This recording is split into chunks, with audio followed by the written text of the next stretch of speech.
Good evening. Today I authorized 2 operations in Iraq.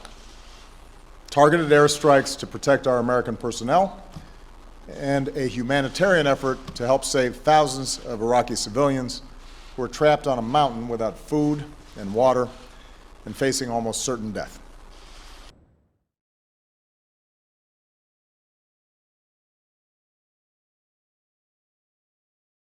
I call on my friends, family, and loved ones to rise up against my real killers, the U.S. government. For what will happen to me is only a result of their complacency and criminality. I wish I had more time. I wish I could have the hope of freedom and seeing my family once again. But that ship has sailed. I guess all in all, I wish I wasn't American. This is James Wright Foley, an American citizen of your country. As a government, you have been at the forefront of the aggression towards the Islamic State. You have plotted against us and gone far out of your way to find reasons to interfere in our affairs. Today, your military air force is attacking us daily in Iraq. Your strikes have caused casualties amongst Muslims. You are no longer fighting an insurgency. We are an Islamic army and a state.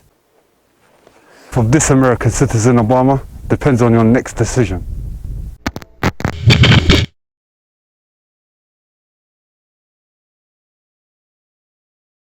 A 7-hour-long debate in the British Parliament has culminated in a landslide approval of UK strikes on Islamic State positions in Iraq.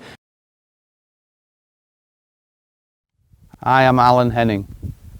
Because of our Parliament's decision to attack the Islamic State, I, as a member of the British public, will now pay the price for that decision.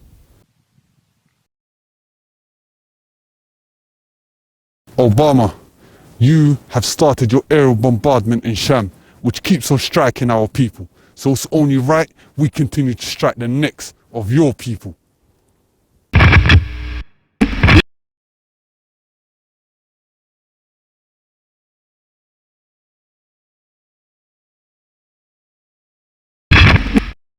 My name is David Cawthorne Haynes. I would like to declare that I hold you, David Cameron, entirely responsible for my execution. This British man has to pay the price for your promise, Cameron, to arm the Peshmerga against the Islamic State. Ironically, he has spent a decade of his life serving under the same Royal Air Force that is responsible for delivering those arms. Your evil alliance with America, which continues to strike the Muslims of Iraq and most recently bombed the Haditha Dam, will only accelerate your destruction. And playing the role of the obedient lapdog, Cameron, will only drag you and your people into another bloody and unwinnable war. If you, Cameron, persist in fighting the Islamic State, then you, like your master Obama, will have the blood of your people on your hands. The United States of America will continue to do what we must do to protect our people. We will be vigilant and we will be relentless.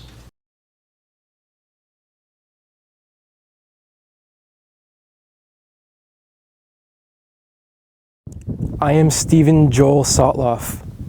I'm sure you know exactly who I am by now and why I am appearing before you.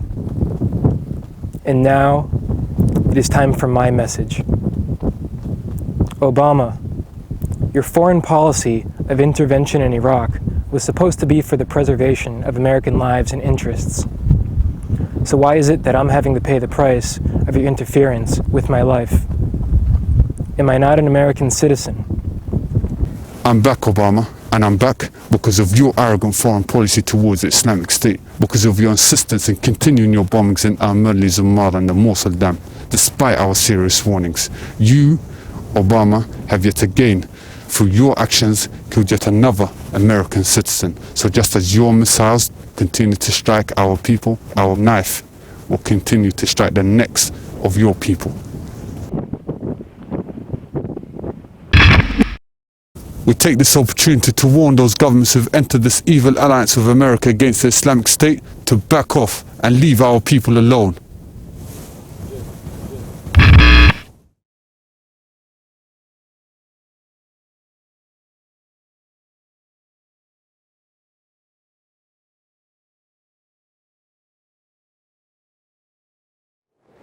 To the Japanese government, you, like your foolish allies in the satanic coalition, have yet to understand that we, by Allah's grace, are an Islamic caliphate with authority and power.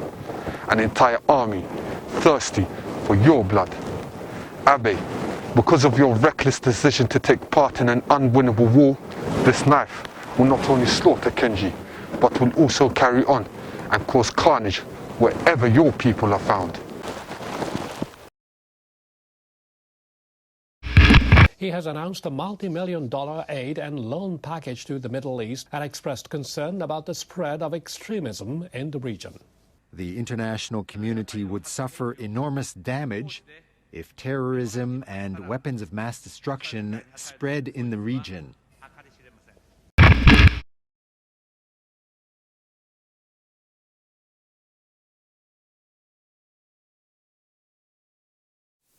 To the Prime Minister of Japan, although you are more than 8,500 kilometers away from the Islamic State, you willingly have volunteered to take part in this crusade.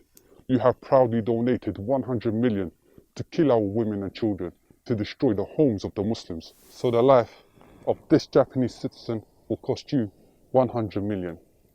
And in an attempt to stop the expansion of the Islamic State, you also donated another 100 million to train the Murtadeen against the Mujahideen.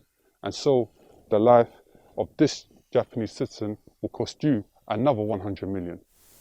And to the Japanese public, just as how your government has made the foolish decision to pay 200 million to fight the Islamic State, you now have 72 hours to pressure your government in making a wise decision by paying the 200 million to save the lives of your citizens.